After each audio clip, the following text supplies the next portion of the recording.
Alright, what's poppin', y'all? Welcome back. We are officially taking a look at the PS5. Right, I know this video is going to be shambles already. My desk is a mess. My everywhere else is a mess. And that's how I like it. I'm going to be honest. I'm about to eat those. I prop my phone on that for videos, and I'm about to drink this, so the mess cannot be shifted. But here is the PS5, which has a very sleek design, and one which I'm very shocked at how big it is. I am shocked at how fucking huge this is. I got this from CEX for £350, and it came, like, very quickly, next day before 1. So I'm very grateful for that, and now I have it. I've installed all my games. I do be expecting videos based around sort of Honkai Star Rail, Genshin Impact, Fortnite on PS5, like a load of other games like Spider-Man, Miles Morales, Spider-Man 2. We also got like God of War, Uncharted, Garten of Ben coming very soon, all from this little bad boy here.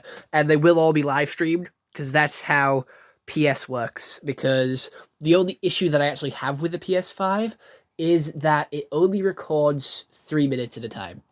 It can record for longer, but it will only upload 3 minutes at a time to my phone.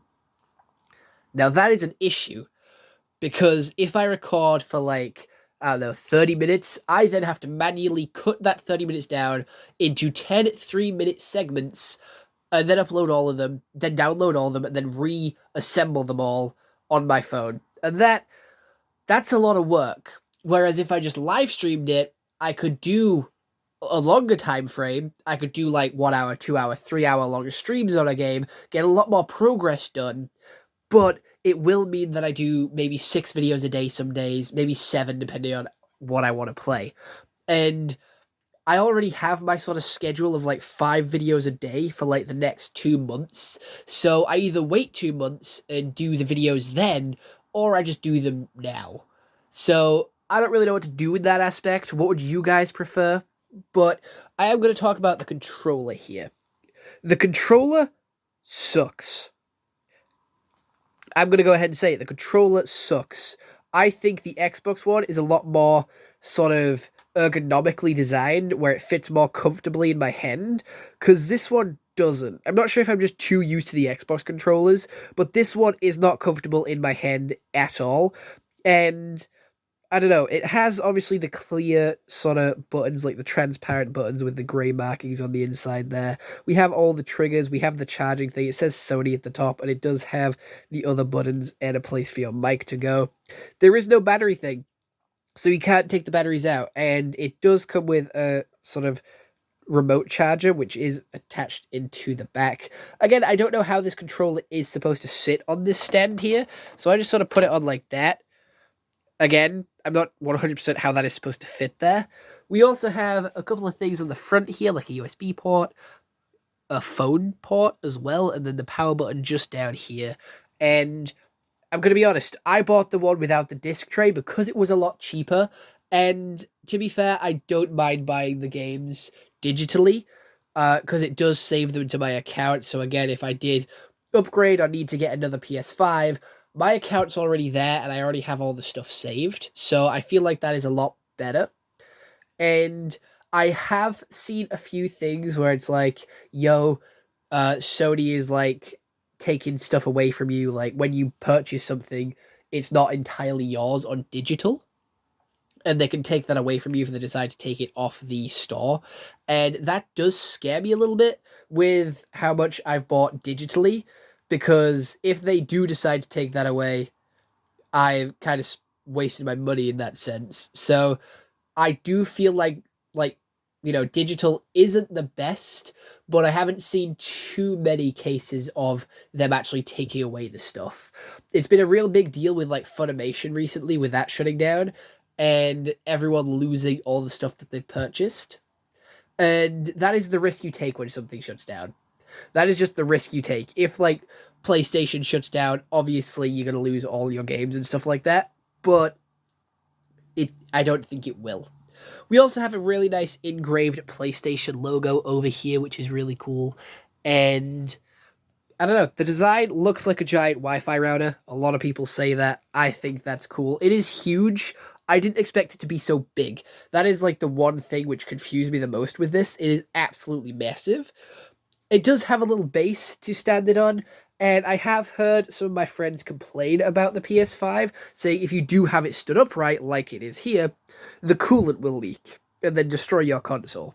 Now, I have like a 2 year, 3 year warranty with this with CEX, so if that does happen, I could always send it back. However, that still scares me a little bit. Like, a console that's supposed to be designed to be put up like this, based on the stand and just based on how it looks, why are we having to lay it down because the coolant leaks? What kind of design is that? And like, surely you like figure out those flaws when you're making the product. However, I haven't had that problem, but I have only had it for a week. But I just thought it would be a little bit more interesting if I did point it out. Now, my TV only has 2 HDMI cables, so I am able to have my Xbox plugged in. I was watching YouTube, so that's why it's on. I'm not wasting power. As soon as this video's over, I'm going to be turning that TV back on and continuing with my video. However, we have the PlayStation also plugged in, which is on HDMI 2, and obviously it's plugged in down there, and I'm not sorting out those wires. It's a lot of effort. It's a lot of hassle. They can just stay like that.